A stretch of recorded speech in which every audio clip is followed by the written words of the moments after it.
අපි අද පාඩමෙන් පටන් ගන්න user input ගැන. අද පාඩමේ අවසානය වෙනකොට අපි calculator එක define කරන්න බලාපොරොත්තු වෙන simple calculator එක. user input ගැන කතා කරද්දී මම මෙතන print කරන් තියෙනවා rose are red, violet are blue, I love you කියන එක. මම මේක run කරලා බලුවොත් මේ විදිහට print වෙනවා rose are red, violet are color, violet are blue, I love you කියන එක. මම මෙතනදී user input එකකින් මේ වගේ දෙයක් හදා ගන්න එක ගැන නැවතත් පැහැදිලි කරන්න යන්නේ. මේ red කියන එක වෙනුවට මම color කියලා හඳුන්වමු. ඊළඟට අපි use කරන දේවල් violet කියන එකට මම මෙතන blue plural noun එකක් කියලා ගමු. plural noun. මෙතන you කියන එක වෙනුවට celebrity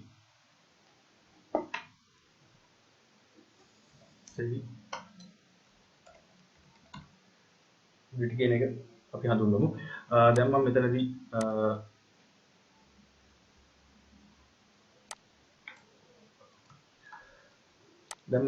user input tag දීලා මේවා change කරන්න යන්නේ. එතකොට මට ඕනි වෙනවා color කියලා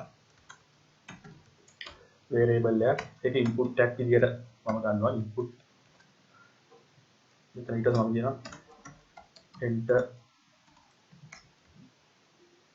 enter color.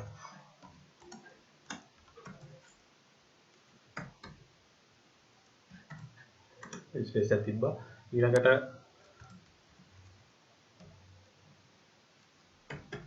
plural noun එක මම මේක input කරනවා.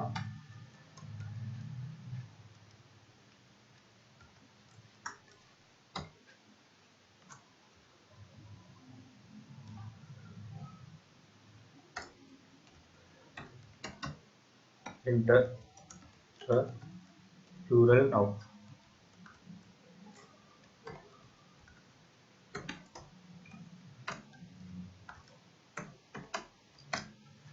Ini space එකක් තිබ්බා. ඊළඟ පස්සේ celebrity එකට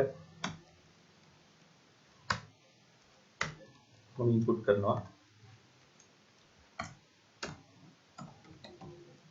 enter celebrity. ඊළඟ මෙතන space එකක් තියෙනවා. දැන් මම මේක user input tag විදිහට දුන්නාට පස්සේ මෙතන change වෙන්න ඕනි. rows are මෙතන මම invert command එකට දානවා. ඊළඟට මෙතන color කියන එක වෙනුවට මම plus ලකුණ යොදාගෙන color කියන variable එක assign කරනවා. ඊළඟට මෙතන plural noun වෙනුවට මෙතන inverted comma එක මෙතනට දාලා space එකක් තියලා මේ inverted comma එක එතනින් අයින් කරලා plural noun කියන එකට මම assign කරනවා plus ලකුණත් එක්ක plural noun කියන එක. ඊළඟ මම celebrity එක වෙනුවට මෙතන space එකක් තිබ්බා මම ඒක මෙතනට දාන්න plus celebrity. දැන් මම අපි මේක run මෙතන plus ලකුණ ඉන්නේ නැහැ. මෙතන plus එනවා. පටන් ගන්න plus ලකුණ වෙන්නේ නැහැ. අපි මේ code එක run කරලා බලමු. enter color magenta කියලා දෙමු. plural noun එක අපි ලබා දෙමු microwave කියලා. celebrity එක Tom Cruise කියලා දෙමු. So මේක print වෙනවා. Rose are magnet, microwave are blue, I love Tom Cruise කියලා. තවත් අපි user input ලබා දෙන number දෙකක operator කරන්නේ කොහොමද කියලා බලමු. මේක අපි command එක භාවිත කරනවා if condition එක. කොහොමද if condition එක සහ if else condition එක භාවිත කරන්නේ කියලා මෙතනින් අපි ඉගෙන ගමු. coding වලදී අපි යොදා ගන්න program එකේදී අඩුම පියවර ගණනකින් අපි program එකක් ලියන විදිය තමයි බලාපොරොත්තු වෙන්න ඕනේ. එතකොට අපි පටන් ගමු නම් පළවෙනි number එක මම integer එකක් විදියටම තමයි අපි calculator එකක් හදන නිසා float කියන operating system එකට float කියන මේකට යමු. ඒක පළවෙනි number එක float එකක් විදියට මම ඉන්පුට් එක assign කරගන්නවා. මොකද අපි number එකක් ගන්නෙ. එතකොට මෙතන අපි ගන්නවා enter your first number. එතන මම මෙතන ස්පේස් එකක් තියෙනවා. මෙතනදී වෙන්නේ අපි ලබා දෙන පළවෙනි ඉන්පුට් එකම. ඒ කියන්නේ මෙතන ලබා දෙන ඉන්පුට් එක ඒ වෙලාවෙම මෙයා float එකක් විදියට පරිවර්තනය කරගන්නවා. ඊළඟට අපි number 2 ඔපරේටර් එක මොකක්ද කියන එක. ඒක අපි ඒකත් ඉන්පුට් එකක් විදියට ගන්නවා. enter your operator. ඉතින් මෙතන ස්පේස් එකක් තිබ්බා. ඊළඟට අපි ගන්නවා ඊළඟ මගේ දෙවෙනි නම්බර් එක. number 2. ඒකත් මම ඉන්පුට් එකේදීම float වලට හරව ගන්නවා. float එක input variable එකක් විදියට ගන්නවා. enter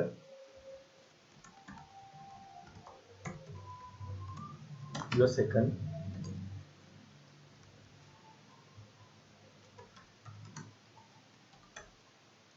number. මෙතන ස්පේස් එකක් තිබ්බා. දැන් මම if condition එක යොදා ගන්නවා. if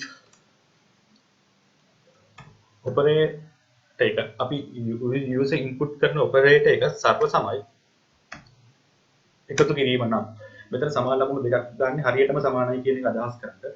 if එතකොට if මේ operator එක user දෙන operator එක plus නම් මම semicolon නෙමෙයි colon එක දාන්නේ. semicolon දාන්නේ අපි Java වල තමයි ගොඩක් වෙලාවට semicolon දාන්නේ Java C+ වල. මෙතන ඉන්නේ colon එක. මට print කරන්න ඕනි මේක සමානයි නම් plus ලකුණ යෙදුවා නම් user input tag විදියට print වෙන්න ඕනි number 1 plus number 2. මේක එහෙම නොවේ නම් else මතක තියාගන්න මෙතනදී මේ line හැම වෙලාවෙම මේ Python වල පිළිවෙල කියන දේ වැදගත්. මෙතන if වලින් පටන් ගත්තා නම් print වෙන්න ඕනි මේක. ඒ condition එකේ අදාළව print වෙන්න ඕනි මේක. මෙන්න මේ space එක මේ tab space එකත් එක්ක තමයි print වෙන්න ඕනි. ඊළඟට අපි ඊළඟ මේ function එක check කරන්න යනවා නම් අපි මෙතන else if කියන එක මෙන්න මේ හරියටම if අකුරේ I අකුර පල්ලෙහෙන් තියෙනවා. else if එහෙම නැත්නම් operating එක සර්ව සමවම අඩු කිරීමට මොකද වෙන්නේ? එතකොට අපිට print කරන්න ඕනි number 1 minus number 2 කියන.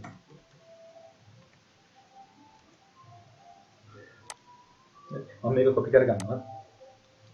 copy කරගෙන සම්පූර්ණ copy කරගන්න ඕනි. සම්පූර්ණයෙන්ම copy කරගෙන මේ පිළිවෙල ගැන අවධානය යොමු කරගන්න. මේක විතර ගන්නවා. අරගෙන ඊළඟට වැඩි කිරීම වුණොත්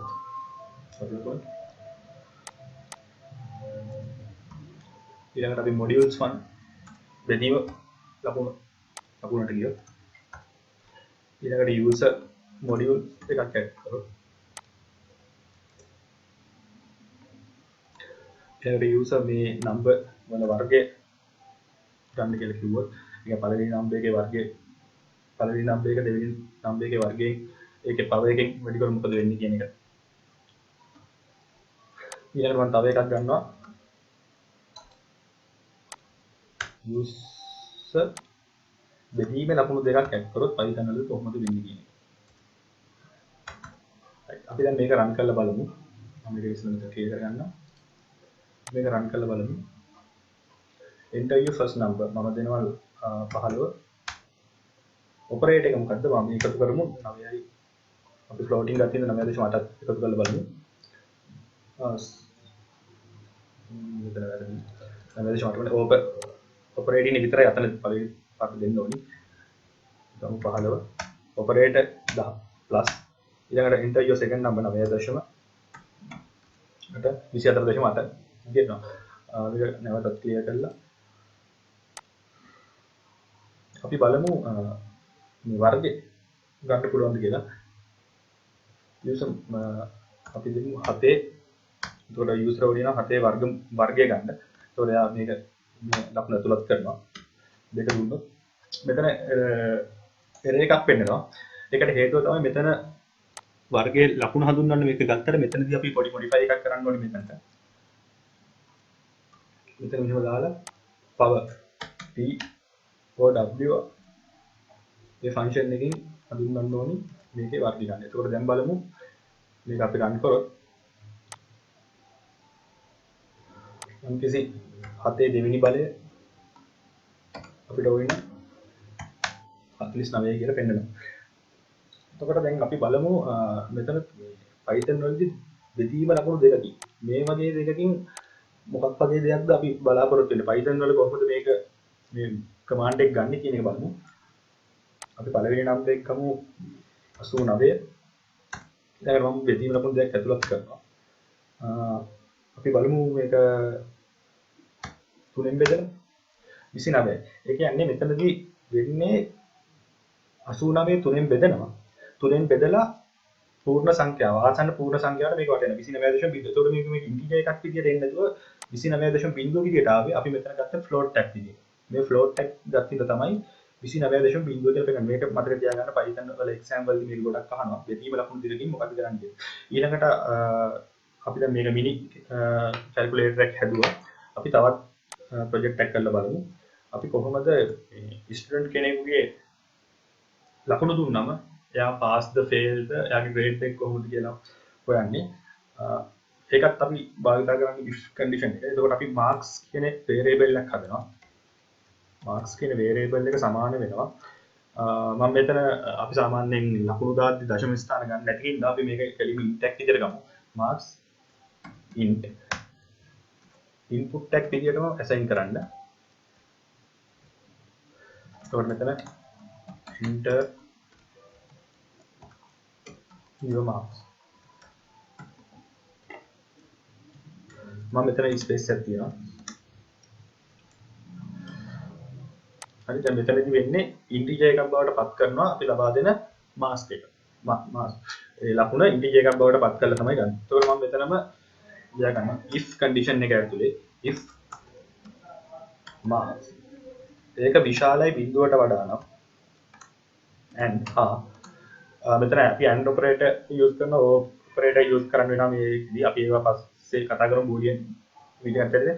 නමුත් මෙතනදී මේකක් ගැන දවල අවබෝධයක් ලබා ගන්න පුළුවන්. ඒතර මාස් එක බිඳුවට වඩා වැඩි වෙලා මාස් කියන එක කුඩා වුණොත් 35ට වඩා print වෙන්න ඕනි.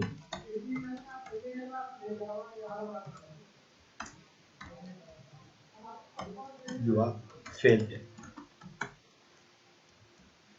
ඊළඟ එක එහෙම නොවෙනවා නම් else if marks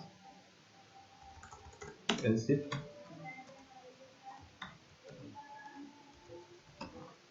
marks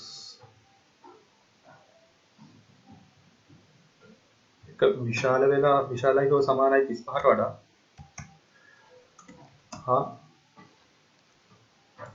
mass කියන variable එක mass කියන variable එක කුඩයි 55ට වඩා නම් print වෙන්න ඕනි. print වෙන්න ඕනි your grade is escape. දැන් මම මේක මෙතනින් copy කර ගන්නවා. මේ වගේ අපිට තව ටිකක් ඕන වෙන හින්දා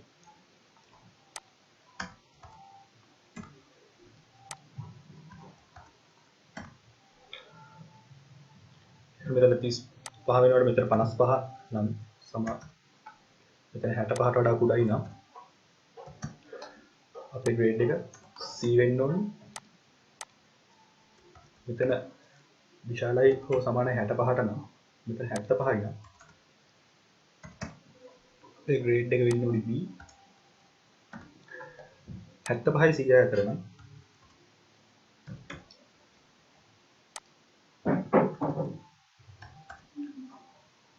සමානයි 100යි නම් අපේ ග්‍රේඩ් එක වෙන්න ඕනි. දැන් මේකෙදි ඍණ ලකුණක් එහෙම කවුරු හරි ඇතුළු කරොත් හෝ 100ට වඩා වැඩි ලකුණක් ඇතුළු කරොත් අපිට මේ ඒක ඉන්වැලිඩ් මාක්ස් එකක් කියලා පෙන්වන්න ඕනි. එතකොට else මට අන්තිමේදී else if liver එච්චරයි else liver එච්චරයි. එහෙම වෙන්නේ නැත්නම් අපි මෙතන else if කියලාම දාමු. else if මාස් කියන එක බිඳුවට වඩා කුඩා වෙලා ඕ මාස් කියන වැලියු එක 100ට වඩා විශාල වුණොත් print වෙන්න ඕනි invalid marks කියලා. හරි අපි දැන් මේක run කරලා බලමු. මේක අනිවාර්යයෙන් run වෙන්න ඕනි. enter your marks අපි බලමු 78 දාන්න. your grade is A. අපි මේකට බලමු ඍණ සංඛ්‍යාවක් දාලා. දාමු ඍණ 55 56 සමාන දෙකන ඍණ 56 invalid marks.